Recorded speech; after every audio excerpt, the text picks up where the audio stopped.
रोच्चार्यसे त्वमत एव जनैः स्वधा च या मुक्तिहेतुरविचिन्त्य महाव्रतात्वमभ्यस्यसे सुनियतेन्द्रियतत्त्वसारैः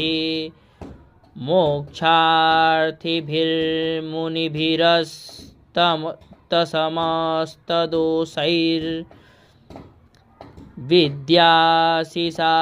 भगवती परमा हि देवी शब्दात्मिका सुविमलर्घ्यजुषां